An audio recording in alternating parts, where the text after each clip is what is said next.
Hello, everyone, and welcome back to Emily English Daily, where learning English is easy and fun. I'm Emily. Hello, Emily. Hi, everyone. It is so great to be hanging out with all of you today. Just last weekend, I saw a guy completely freeze up at a neighborhood barbecue. Oh no, what happened to him? He was holding a hot dog. The host smiled at him and asked the scariest question in the English language. Oh, let me guess. So, tell me about yourself. Exactly. And this poor guy just stared at his hot dog in pure panic. I know that feeling so well. It is such a huge open question. It really is. You suddenly forget who you are, what you do, and where you live. Right. You think, wait, do I like things? Who am I? It happens to everyone, even native speakers. But it is especially hard when you're learning English. Why do you think it makes people so nervous? Because there are no rules. When someone asks where you're from, there's only one answer. Yes, it is a simple fact. You just say your country or your city. But when someone says, "Tell me about yourself," they are giving you a blank page. And a blank page is terrifying. You don't know where to start or when to stop. Exactly. And you also don't want to sound arrogant, right?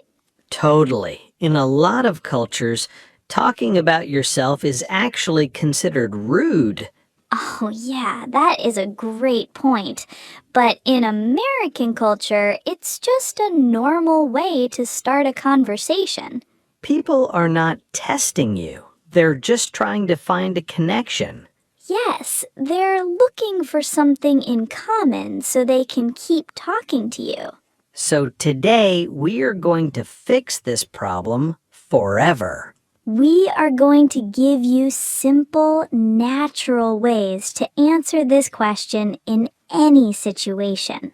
Are we talking about job interviews or just hanging out with friends?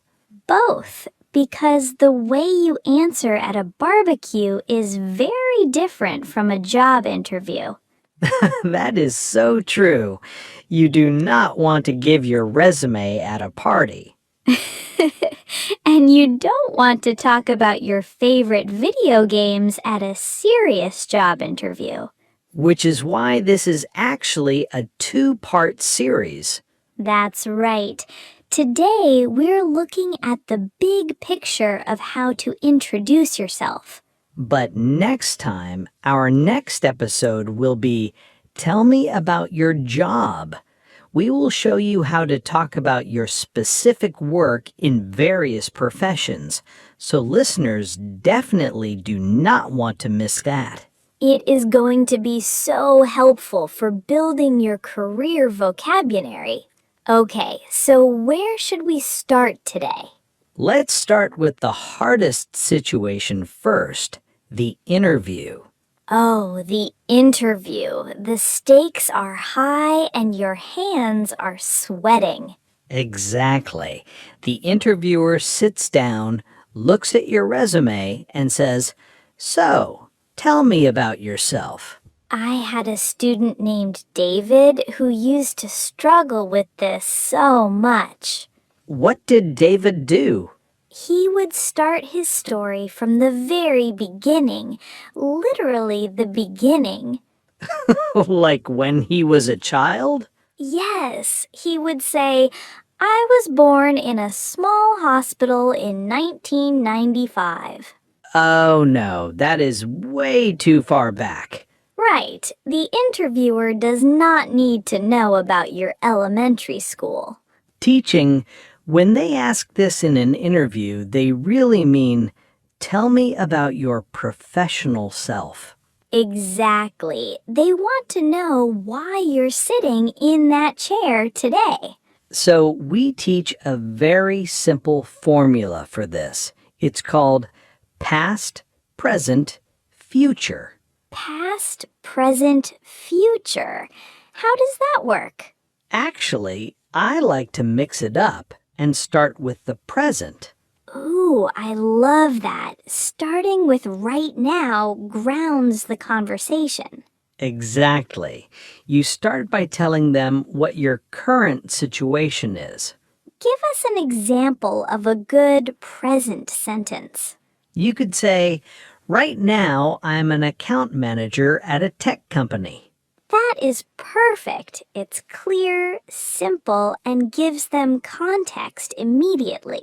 What if someone is a student looking for their first job? They can say, I am currently finishing my degree in marketing. Beautiful. Just one clear sentence about who you are today. Okay, so that's the present. Where do we go next? Next, we quickly go to the past. How did you get here? And this is where we avoid talking about the hospital where we were born, right? Exactly. The past just means your recent relevant experience.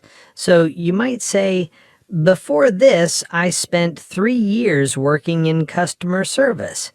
Yes, or I've always loved technology, which is why I studied computer science. It creates a logical bridge. It shows how your past led to your present. How much detail should they give about the past? Keep it very brief. Just hit the highlights. Do not list every job you ever had. Right. The interviewer has your resume already. They just want the story version. Okay, so we have the present and we have the past. What is the future? The future is the most important part.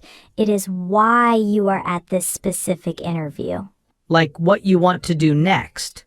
Yes, you connect your goals to the job you are applying for. I see. So you say something like, and now I am looking to bring my skills to a larger team like yours. Exactly. Or, I am really excited about this role because I want to focus on data analysis. That sounds so professional and organized. It really does. It shows you have a plan and you know what you want. Let's put it all together so our listeners can hear how smooth it sounds.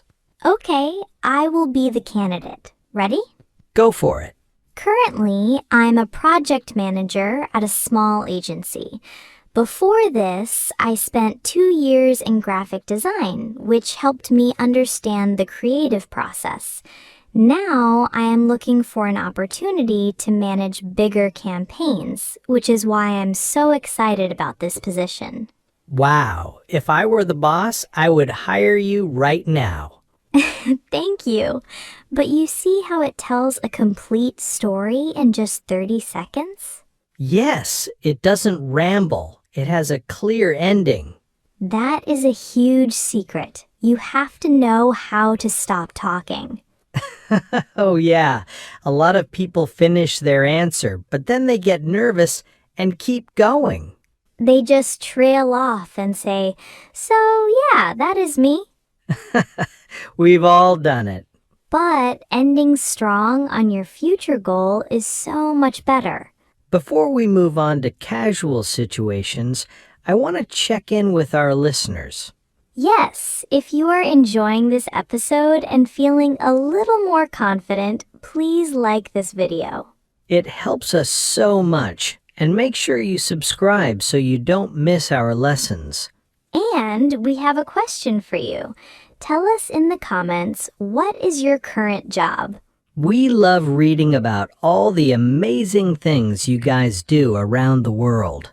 So, Tom, we covered the serious job interview, but what about a party? This is completely different. If you use the interview answer at a party, it sounds weird. Oh, absolutely. If someone at a barbecue says, "Tell me about yourself," and you say, "I am looking to expand my professional skills," They would probably walk away and find someone else to talk to. social situations are about finding the vibe. People want to know your personality. So, how do we answer when a friend of a friend asks us? You still want to give a short answer, but you focus on your interests and your life outside of work. I love that. You can mention your job briefly, but then immediately pivot to your hobbies. Exactly. I had a friend who would always say, "I work in finance, but my real passion is baking bread."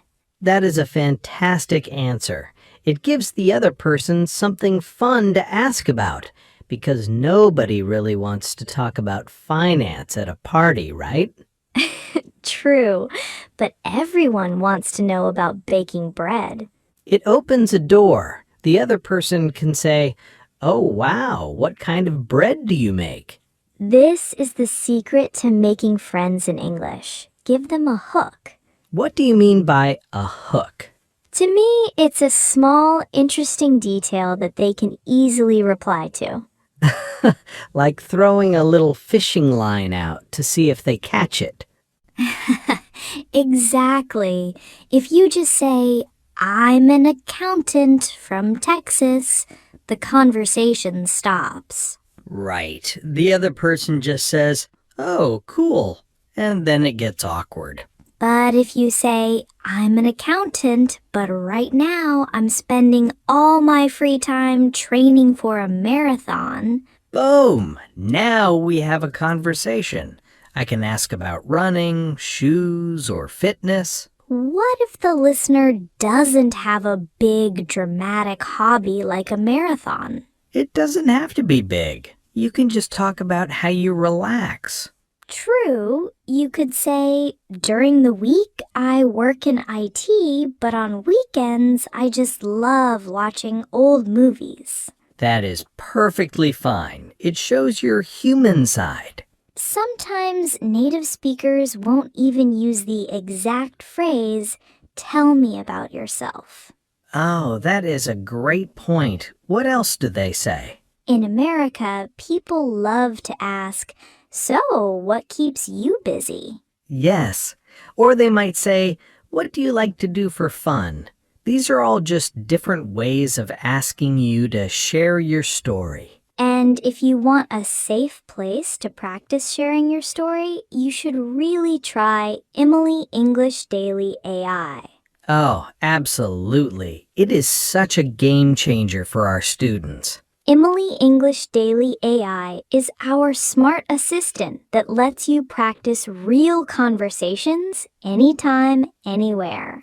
You can literally tell the AI, "Pretend we are at a party. Ask me about myself," and it will chat with you, help you fix your mistakes, and build your confidence before the real thing. It is completely stress-free. The link is right down in the description below.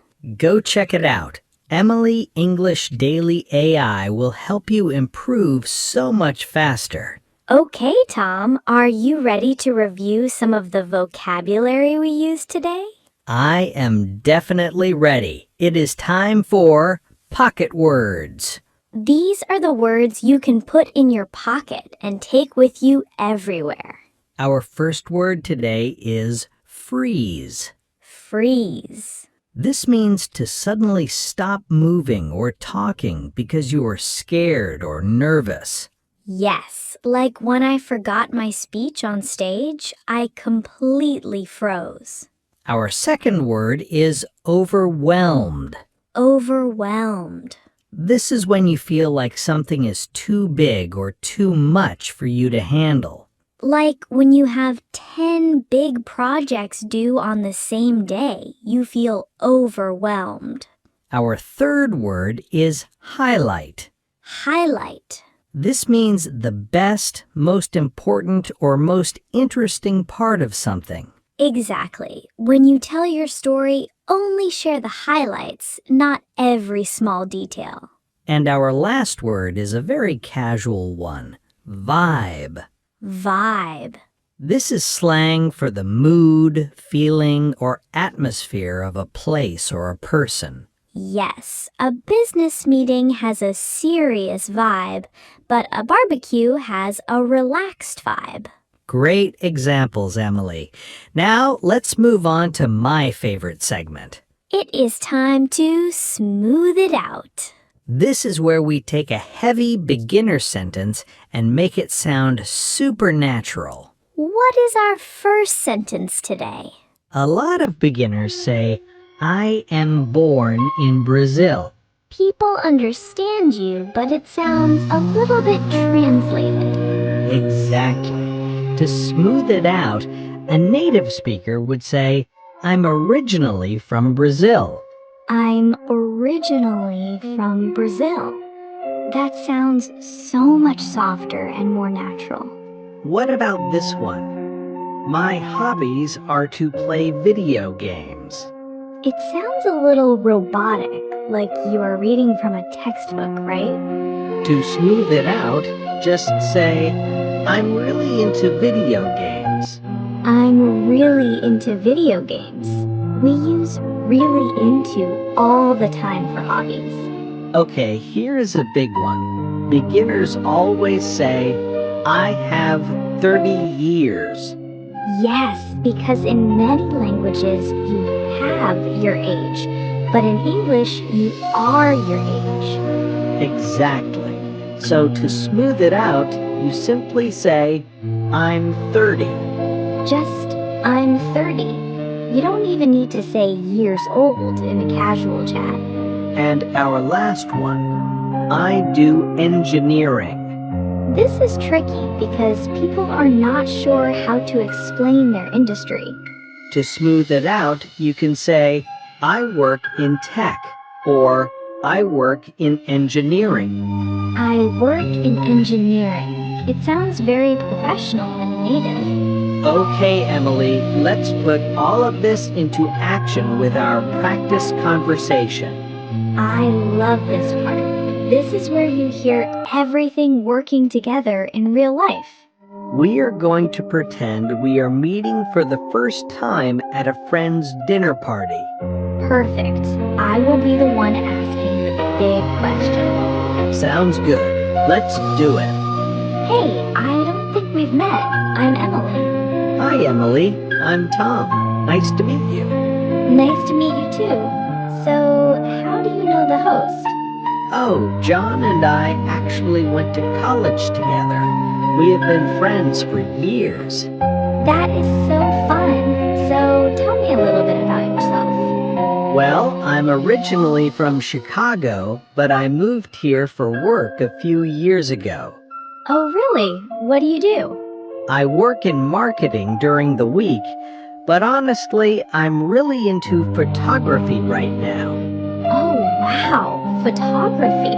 That is so cool. What kind of photos do you take? Mostly street photography and landscapes. It keeps me busy on the weekends. And scene. That was perfect. Notice how I didn't give my resume. I just gave a quick highlight and mentioned a hobby. Yes, and it gave me the perfect hook to ask you about your photos. The conversation just flowed naturally without any awkward pauses.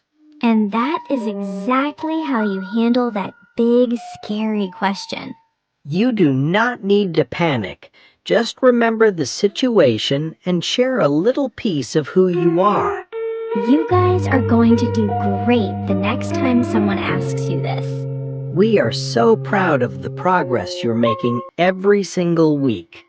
Do not forget to like this video, subscribe to the channel, and leave a comment below. And remember, our next episode is all about talking about your specific job, so stick around for that. Keep practicing, keep speaking, and we'll see you next time on Emily English Daily. Bye, everyone. Take care.